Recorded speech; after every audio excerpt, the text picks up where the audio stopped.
Hola a todos, mi nombre es Eduardo Beltrán, soy uno de los especialistas de simulación de ThemeWorks y hoy voy a hablaros sobre algunos pues, trucos y consejos sobre los productos de simulación. Va a estar más centrado en SolidWorks Simulation, ¿vale? Algunos trucos que he ido viendo durante este tiempo, tanto ayudando a otros clientes como durante algunas formaciones sobre cosas que nos pueden hacer mucho más sencillo el proceso de realizar las simulaciones, ¿vale? Y ser más eficientes. Que, como yo he ido viendo que mucha gente no es consciente de que estas posibilidades existen. Este es un poco el esquema de la presentación que he preparado. Primero que nada os voy a mostrar cómo crear lo que yo llamo la plantilla para SolidWorks Simulation, ¿de acuerdo? Para no tener que estar cambiando constantemente los settings cada vez que creamos un estudio nuevo. Entonces iremos al tema de evaluación preliminar, que está más centrado para piezas que nos vienen desde otros formatos. O sea que tenemos pues algún cliente, un proveedor que nos proporciona alguna pieza en formato pues IGST para Solid, ¿de acuerdo? Entonces pueden surgir algunos problemas y os voy a explicar cómo evitarlos. Pues nos iremos un poco al tema de la opción de grandes desplazamientos, que recientemente, bueno, me está dando cuenta incluso gente que lleva un tiempo trabajando con simulación no es consciente del todo de qué es lo que hace esta funcionalidad. Entonces os voy a explicar para que la podáis utilizar correctamente. Y por último, enlazado con este tema de grandes desplazamientos y análisis no lineal, os mostraré un poco cómo funcionan pues el rol de Structural Mechanics Engineer en 3D Experience. Vale. Este es el primer punto que hemos comentado, ¿no? De cómo realizarlo, pues la plantilla de simulación. ¿A qué me refiero con la plantilla? Pues si yo creo un estudio nuevo, os habréis fijado que de entrada, pues todos los valores, ya sea de los plots, de bueno, también la tensión, deformación, o si se muestra de un tipo de otro el plot, el mallado, las escalas, por defecto vienen unos valores que ahora os voy a explicar cómo podemos modificar. Pero aquí tengo, bueno, un modelo que ahora después os mostraré. ¿Qué ocurre? Si yo creo un estudio nuevo sin haber modificado nada, en los resultados de los plots veréis que siempre tendré por defecto como las mismas opciones, pues por ejemplo las tensiones en pascales, o bueno, hay otras opciones de gráfico como mostrar la notación máxima o mínima, la configuración, ¿de acuerdo? ¿Qué puedo hacer para no tener que ir cambiando cada vez que creo un estudio, tener que ir cambiando manualmente todo? Pues bueno, aquí en simulación tenéis las opciones, que es un poco, creo que a veces se nos pasa por alto porque en herramientas tenemos las opciones generales de SolidWorks, ¿de acuerdo? Pero simulación tiene sus propias opciones. Entonces aquí en opciones predeterminadas, veis que esto es lo que yo comento cómo crearos la plantilla, porque esto si lo modificáis una vez y ya no tenéis que ir modificando nunca más. A partir de aquí, no los estudios ya creados, por ejemplo, lo que voy a cambiar aquí no influiría en estos dos estudios que tengo creados, pero el resto de estudios nuevos que cree, ya sea en este ensamblaje o en esta pieza o en cualquier otro modelo, me van a utilizar estas opciones predeterminadas. ¿Sabes? Por ejemplo, yo pues lo que suelo hacer, pues si trabajo con estudios térmicos, suelo cambiar la temperatura a Celsius, las tensiones en megapascales, ¿de acuerdo? Es el tema de interacción. Bueno, de aquí normalmente no suelo realizar ningún cambio. Los modos que están por defecto está correcto ya. El tamaño de los símbolos lo podríamos cambiar aquí para hacer que se visualicen más o menos grandes. La malla sí que es algo que yo suelo cambiar, yo suelo utilizar el basado en curvatura por defecto, entonces para no tener que estar cambiando cada vez, yo ya introduzco para que me utilice el basado en curvatura por defectos, ¿de acuerdo? Luego el tema del solver también es algo que por defecto viene en automático y yo siempre tengo puesto el Direct Sparse de Intel. Como habréis visto, bueno, ahora cuando veamos en la versión 2021 ya por defecto solo nos aparece Direct Sparse de Intel y FF Plus y los otros están como, digamos, escondidos debajo de la pestaña de más opciones. Básicamente porque esto es otra pregunta que también me hace mucha gente, ¿cuál debo utilizar Pues los dos solvers que al final se han como estandarizado, que en 2021 os digo que es los que veréis cuando entréis a propiedades por defecto, ¿vale? CFC Plus es, digamos, el más rápido y funciona perfectamente bien mientras no haya contactos de no penetración, ¿de acuerdo? Cuando tenemos contactos de no penetración y sobre todo con temas de fricción también, en esos casos es recomendable utilizar DirectSpace de Intel, ¿de acuerdo? Porque Plus puede que no pueda resolverlo correctamente y ya o bien nos dé un mensaje el solver de que él automáticamente cambia o bien no pueda resolver el contacto. De acuerdo, que a lo mejor pues algún contacto de no penetración no lo detecte y veamos penetración entre dos piezas. ¿Qué otras cosas tenemos aquí en Solver y resultados? Me digo, el Solver en resultados, otra opción muy interesante es activar la opción en carpeta, en subcarpeta, perdón. ¿Esto por qué es? Porque si no, por defecto lo que ocurre es en la ubicación de nuestro ordenador donde tenemos la pieza o el ensamblaje, en esa ubicación se nos va a crear dentro de esa carpeta todos los archivos de resultados del solver, independientemente de si es un ensamblaje o una pieza. Entonces, ¿qué ocurre? Que por cada uno de los estudios que creamos se nos va a crear después una carpeta. En la estructura de la forma que funciona es el nombre del ensamblaje o pieza, en este caso sería clamp, ¿vale? Guión y el nombre del estudio. Y dentro de ese estudio pues irían después todos los archivos del solver. Entonces, ¿qué ocurre? Si tenemos a lo mejor un ensamblaje o el directorio con muchas piezas, nos va a saturar un poco lo que es la carpeta. Entonces, al poner subcarpeta, yo aquí pues podría poner, por ejemplo, resultados, simulación o simulation. Entonces ya sé que él por defecto me va a crear, siempre que yo cree un estudio y guarde, dentro de la carpeta resultados simulation, me va a guardar todos los resultados de ese estudio, ¿de acuerdo? Entonces es algo muy recomendable activar también. El tema del trazado también es algo que normalmente veréis que no tenemos que estar cambiando constantemente. Por ejemplo, a mí siempre me gusta que me muestre el valor máximo y mínimo de todos los plots, para yo poder identificar rápidamente dónde está la tensión es máxima y mínima y el desplazamiento máximo y mínimo, ¿vale? Pero en las tensiones, que claro, a veces igual podéis pensar, bueno, no me importa la mínima, ¿no? Solo con la máxima sería suficiente. Lo que ocurre aquí es que si tenemos tensiones negativas, entonces el mínimo, digamos, sería el valor crítico, ¿eh? Entonces por eso siempre activo los dos. Luego otra de las funciones que suelo activar muchas veces, pero esta no la dejo por defecto, es la de malla, ¿vale? En lugar que muestre el modelo, como ahora después veremos en los resultados, que me muestre la malla por encima. ¿Por qué no la tengo activada por defecto en mi plantilla? Porque cuando tenemos el modelo bastante refinado, la malla nos impide ver el resultado, ¿de porque vemos como hay muchos elementos, muchas líneas de todas las divisiones de los diferentes elementos y nos impiden ver los colores de los resultados. Entonces esta yo la activo manualmente en aquellos casos donde me puede ser útil. Y otra cosa que cambio aquí también, porque eso ya es todo un poco cuestión de gustos, ¿no? El científico para el formato de los números, pues a mí especialmente no me gusta.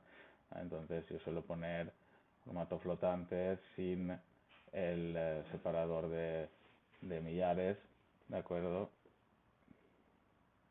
Y después trazado de factor de seguridad, bueno, con dos decimales. Entonces ahora veréis que lo que ocurre es para no tener luego estos números tan largos, o a lo mejor después si estoy, como ahora he saltado a megapascales, pues claro, no me importa a lo mejor ya que en el tema de las tensiones tenga tantos decimales, ¿de acuerdo? Ahí después, bueno, aquí dependiendo para cada uno de los tipos de estudio, veis que por defecto siempre tenemos, bueno, por ejemplo los estáticos, ¿no? Tensión, desplazamientos y deformación unitaria. Esto lo podemos modificar también. Yo no lo voy a modificar. ¿De acuerdo? Entonces aceptamos y a partir de ahora cada estudio que yo me cree nuevo nos va a aparecer con las opciones nuevas. Vale. Vale. Siguiente punto que vamos a ver, el tema de evaluación preliminar que os comentaba. Aquí, ¿qué es lo que voy a hacer? Pues bueno, os voy a mostrar, por ejemplo, una pieza sencilla que he creado, que aquí no habrá errores, pero para que lo tengáis en cuenta. ¿De acuerdo? Entonces, si vamos a SolidWorks, lo que voy a hacer ahora es abrir una pieza que me he creado, que bueno, simplemente he creado un bloque, sea, una pieza muy sencilla y luego la he guardado en Step. Euros, para que veáis cómo gestiona SolidWorks Simulation los steps. Vale. Bueno, en este caso sería un tema de SolidWorks en general, ¿no? Este mensaje es muy importante, ¿vale? Nos dice, desea ejecutar el diagnóstico de importación en esta pieza. Mucha gente, porque ya, bueno, no hace el diagnóstico de importación y al final como que este mensaje le cansa un poco, selecciona no volver a mostrar y le da que no.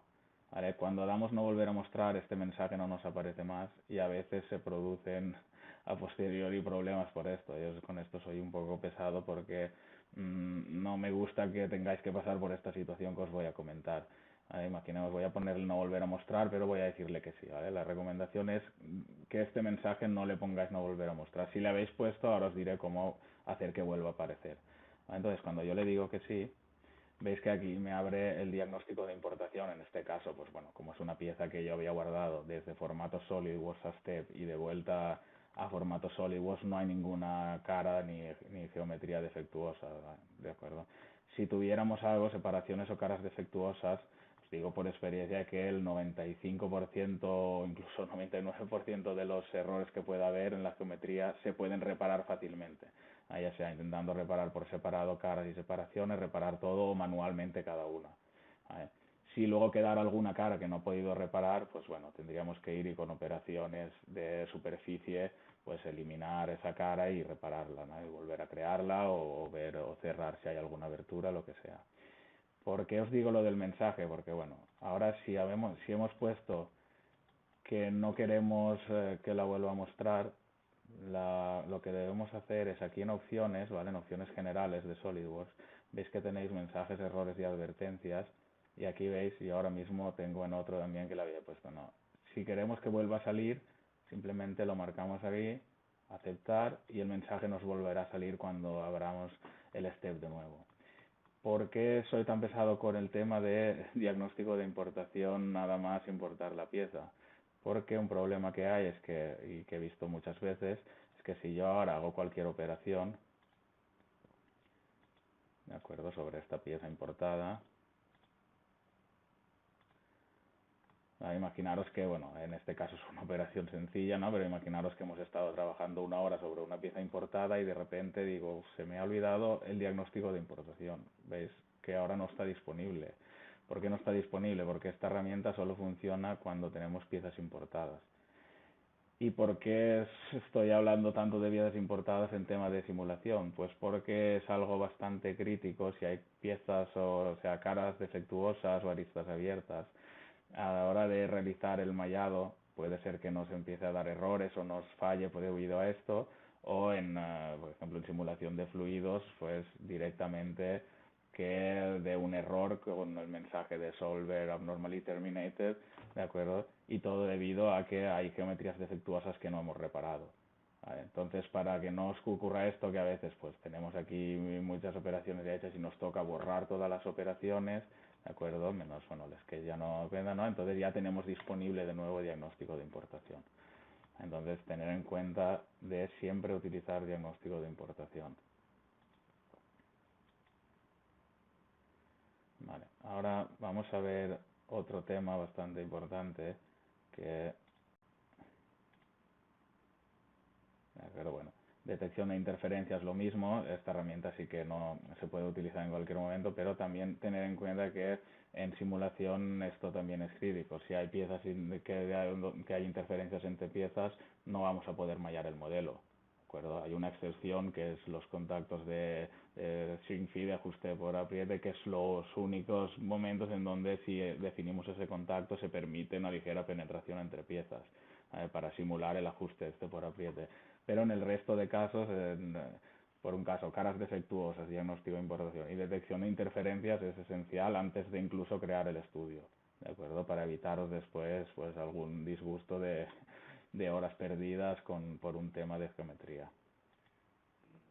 Vale, grandes desplazamientos, que es el otro tema que os quería comentar, porque he visto que muchas veces no se termina de utilizar bien. ¿De acuerdo? La opción de grandes desplazamientos, que os voy a mostrar ahora en el solver, lo que ocurre es que cuando se activa es a efectos internos, digamos, como un análisis no lineal. eh, análisis no lineal muy simplificado, no tenemos todas las opciones del análisis no lineal. Entonces, ¿qué ocurre? Muchas veces, si no se utiliza bien, nos puede dar pie pues a confusión o a resultados que no son los que necesitamos, o directamente a que la simulación está tardando muchísimo más, porque ya os digo que es como una simplificación de análisis no lineal.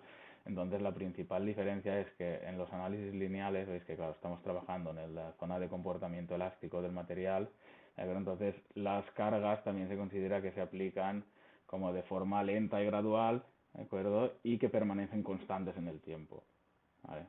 Entonces, ¿qué ocurre? Si estamos en un análisis de grandes desplazamientos y no lo activamos, sí que es contraproducente también, porque ahí ocurrirían dos cosas, ¿vale? Por una parte, tenemos que ver que que no hemos sobrepasado el límite elástico, porque lo que ocurre alguna vez que también he visto, que claro, si incluso en los análisis no lineales, si no definimos bien el tipo de material, ¿vale? Y dejamos que sea elástico, ocurre que cuando llegamos a este punto, el programa lo que hace es que, como estos datos del comportamiento plástico de la zona no lineal no los utiliza, interpola esta recta, ¿de acuerdo?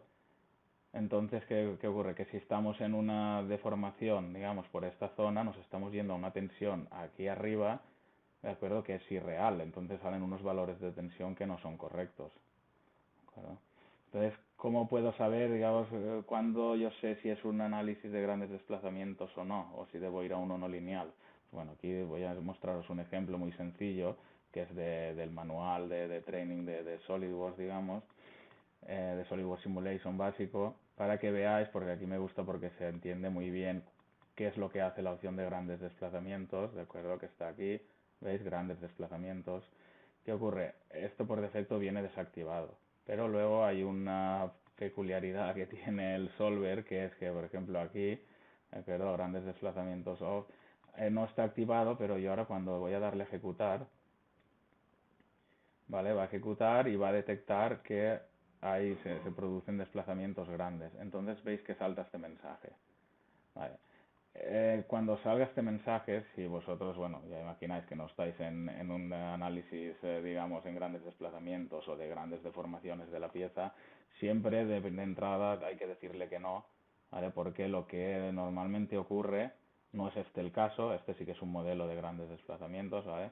Lo que normalmente ocurre en esos casos es que hay alguna pieza que no está bien restringida, entonces está como que sale, digamos, volando del modelo, entonces nos detecta que hay grandes desplazamientos.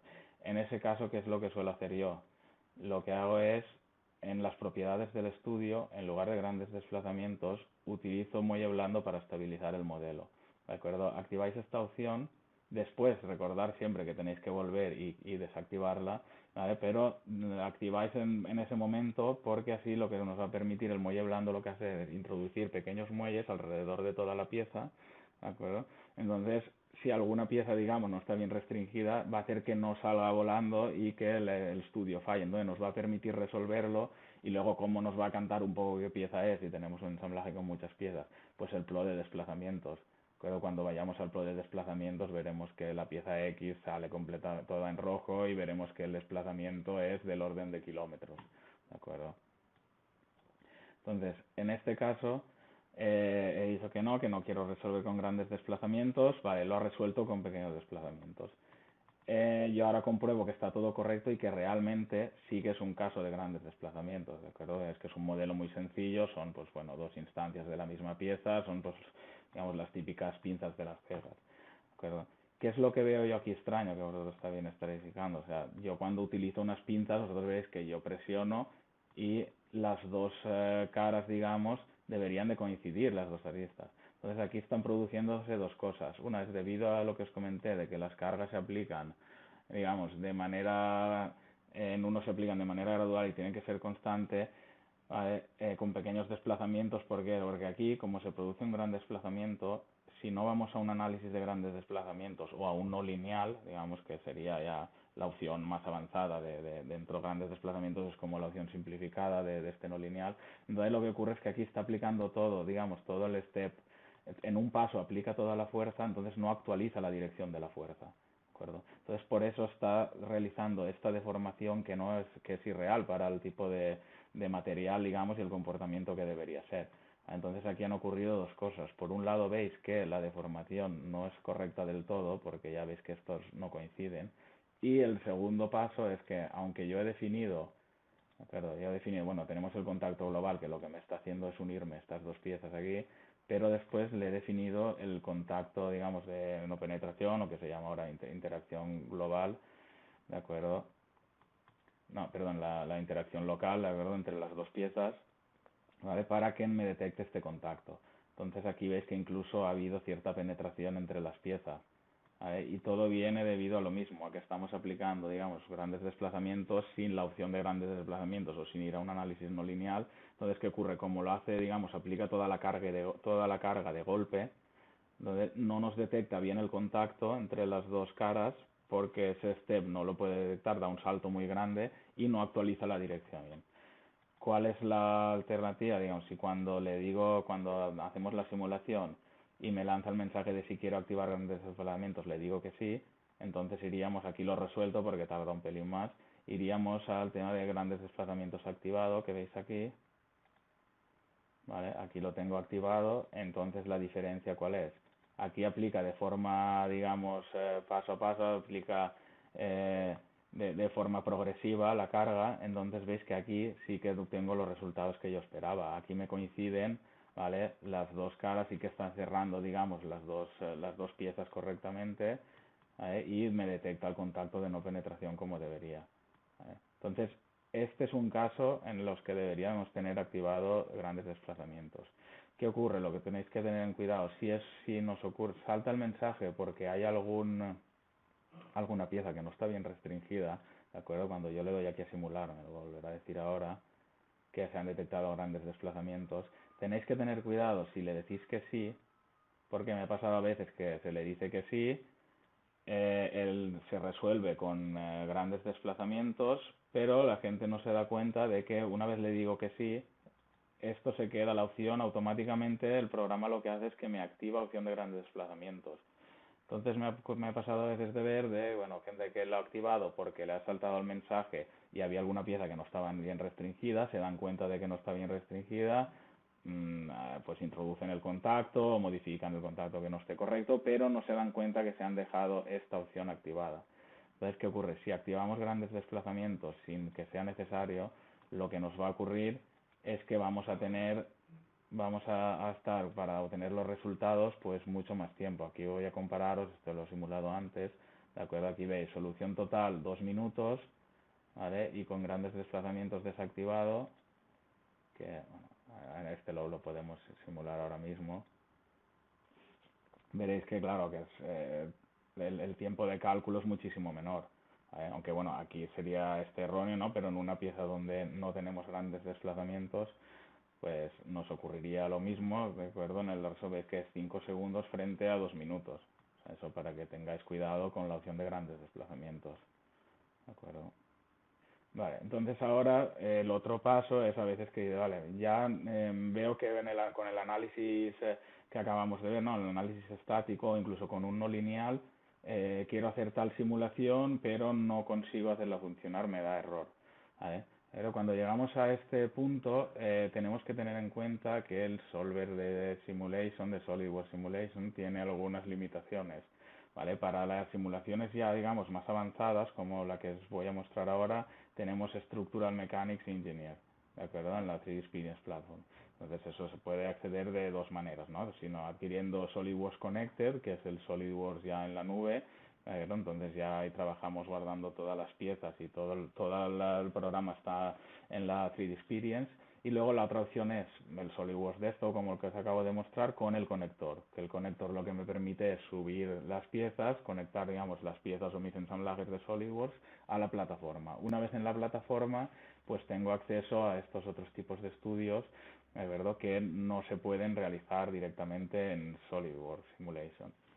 ¿De acuerdo? Aunque sea con un análisis no lineal, debido a la complejidad que tienen este tipo de simulaciones, aquí es como la prueba de caída de una cámara, veis lo que está ocurriendo aquí a las lentes con estas deformaciones y como un análisis dinámico, ¿de acuerdo? Entonces este tipo de análisis es algo que no vais a poder realizar con SolidWorks Simulation, Entonces, si necesitáis hacer este análisis, pues bueno, nos podéis pedir consejo, me podéis pedir consejo a mí si queréis, os explicaré un poco cuál es el mejor rol, digamos, hay otro rol, ¿no? Un poco por debajo, dependiendo del nivel que queréis llegar, al este sería pues el rol más avanzado, Structural Mechanics Engineer, ¿de acuerdo? Aquí veis, este es otro tipo de análisis que, bueno, este tipo de análisis, por ejemplo, un aplastamiento de una lata, como estáis viendo aquí, es algo que no se va a poder realizar en SolidWorks Simulation. Pero os digo porque, bueno, todos hemos pasado alguna vez hemos estado al límite este, ¿no? Yo he estado muchas horas a veces intentando y al final, pues bueno, te das cuenta que no llega hasta ahí, ¿no? Ahora, pues bueno, es bastante emocionante, ¿no? Y para la gente que le encanta la simulación como a mí, ¿no? Ver que tenemos esta herramienta que ahora nos permite realizar estas simulaciones que eran impensables antes, ¿verdad? Otro tipo, por ejemplo, otro ejemplo sería este, ¿vale? De prueba de impacto, es este tipo de prueba de impacto donde luego digamos, las piezas dejan de estar en contacto. Este tipo de análisis tampoco podríamos realizarlo en SolidWorks Simulation, ¿de acuerdo? Bueno, pues un poco esto es todo lo que os quería mostrar hoy, esto es todo por mi parte y nada, si tenéis cualquier pregunta, cualquier duda, sabéis que podéis contactarme y estaré encantado de responderos. Espero que hayáis aprendido algo de este webinar, ¿no? Y nada, quedo a vuestra disposición para cualquier cosa. Un saludo, hasta luego.